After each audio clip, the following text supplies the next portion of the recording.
everybody, Edo here, and this is Here to Slay.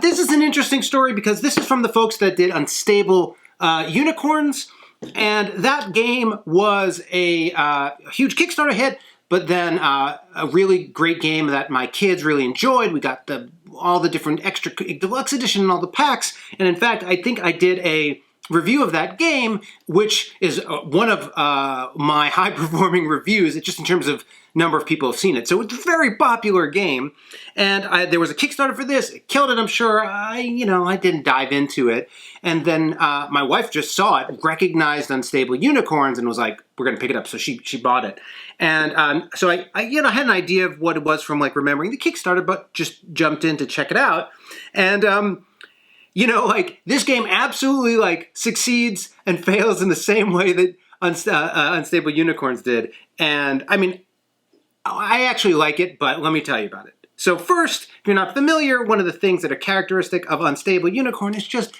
absolutely fantastic, colorful, cartoony art. It's like the cool cartoon look that's like fun and hip and neat and slick. Every time you look at a card, it's fantastic. So kudos there. So in this game, so beautiful. How does this game how does it work? Well, at the start of the game, everyone is going to have a party leader. There are 6 of them. Each is part of a different faction, but you go around and you pick which one you're going to be. You can deal it out randomly. People can choose whatever. They're all cool. And each of them has a passive ability you're always going to have. Like each time you roll a challenge, +2 to your roll. Or each time you roll an attack, each time you roll to attack a monster card, +1 to your roll. That kind of thing. This game has a lot of dice rolling. We'll get there in a second. But anyway, so everyone's going to have a party leader. They're going to put in front of them, pass it around, yada, yada, yada. The next thing you're going to do, this might not be the exact order, but there are also going to be 3 monsters out. And then and so they're the monsters, your hero, there's some reference cards, some dice we'll talk about, and then you have this big stack of cards. And everyone's going to have 5, start with a hand of 5, and this stack of cards is filled with heroes who go into your party, magic spells that you can use, items, modifier cards, which lets you plus or minus dice, which I'll talk about, and a challenge card, which is sort of like a nope or you can't or a counter in a certain way. So the objective of the game, you can win in 2 ways, and this is really smart, really fun way of doing it. One, I can win by killing or defeating 2, right? 3 monsters. So if I beat 3 monsters, which I'll talk about, I win immediately. If also I have a hero from each of the classes, there are 6, and you're going to start with 1. So if I get the 5 other, I win. So I can win either way. And when you defeat, I'll talk about fighting, but basically when you beat a monster, it stands next to you, and it also gives you a passive benefit or ability, which is cool. This guy, in particular, gives you an extra action point, which is boss mode. But so, that's what you're trying to do. Either have the right party, or get the kills. And boy, you are going to be trying to race. This is one of those games where it's a take that game, where the entire table is racing to do this, and on the way you stop people by stealing their stuff, by destroying their stuff. If you don't like take that games, not for you. This also introduced probably the most aggressive take that I think I've ever felt. I'll talk about that. Okay, so on your turn, you're going to get action points. 3 action points per turn, really straightforward. With those action points, you can spend 1 to put down a hero. And you're going to be able to use that ability immediately, which I'll talk to. You can use a magic spell or equip the hero with an item underneath, which gives another bonus. Each hero, there are items that you can help your heroes, or cursed items to debuff other heroes. Cool. That's your, 1. Oh, and so heroes have a number on it. This is 7+, 6+, 10+, and each have an ability. And if you spend an action point, you can go to roll it. You get 1 immediately when you play it, but then any time in the future, if they're in your party, you can roll. And it says, this one, if successful, draw a card. If that card is a hero card, you may play it immediately. Boom. Awesome. And there's some that are draws, something that says destroy another hero. So you're going to be using abilities and rolling dice constantly.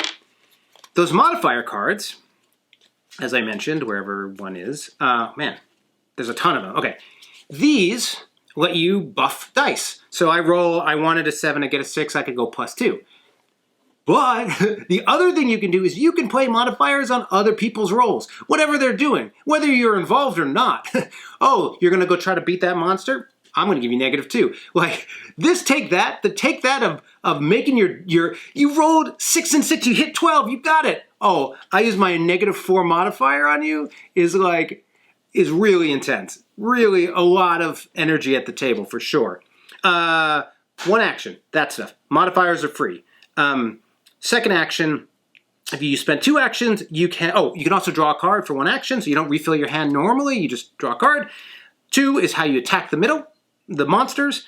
Monsters have a requirement that is just certain number of heroes in your party. So this one hero of any class. This is 4 heroes of any class. This one is a bard and a hero. So based on what I have, you can attack. There usually is like a low and a high. If you get the high, you win, you kill it. If you get the low, there's a penalty. Discard 2 cards, sacrifice a hero, and then sometimes on some of them there's like a mid-ground. So for this guy, 6 is a loss, 10 is a win. So I could fall in the middle and just nothing happens. For 3 action, I can drop my hand and redraw. Cool.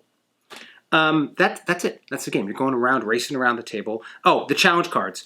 Anytime a player plays a magic, hero, or item, you can challenge. When you challenge, it's a dice off. You just roll, and whoever rolls, if I beat your roll, your thing doesn't happen. And you can modify that too. It's fun, it's lively, it is so take that, it is vicious.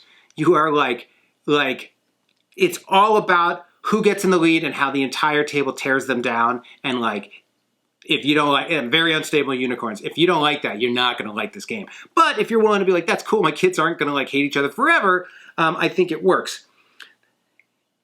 It was true in Unstable Unicorns. It's true here.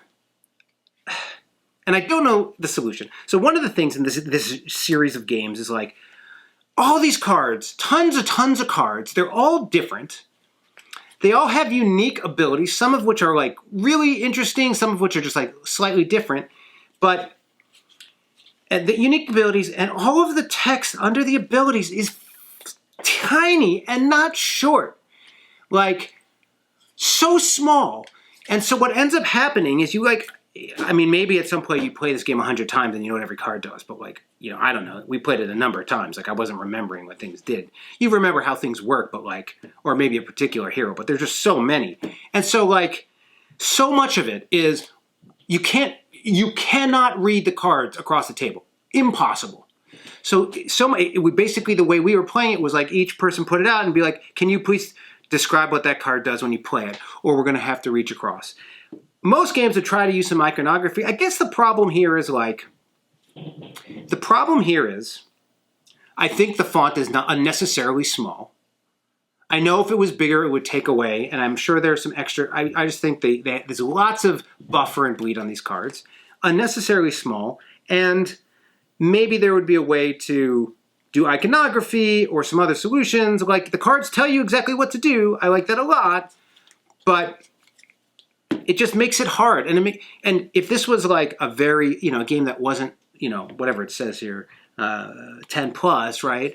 Like, it wouldn't be as big of a deal, but it just feels so text heavy that like you just can't get around it. And that's what bothers me, I guess, until you memorize every card, and like, just not going to happen anytime soon. But anyway, so, well, TLDR, if you like Unstable Unicorns, you'll love it.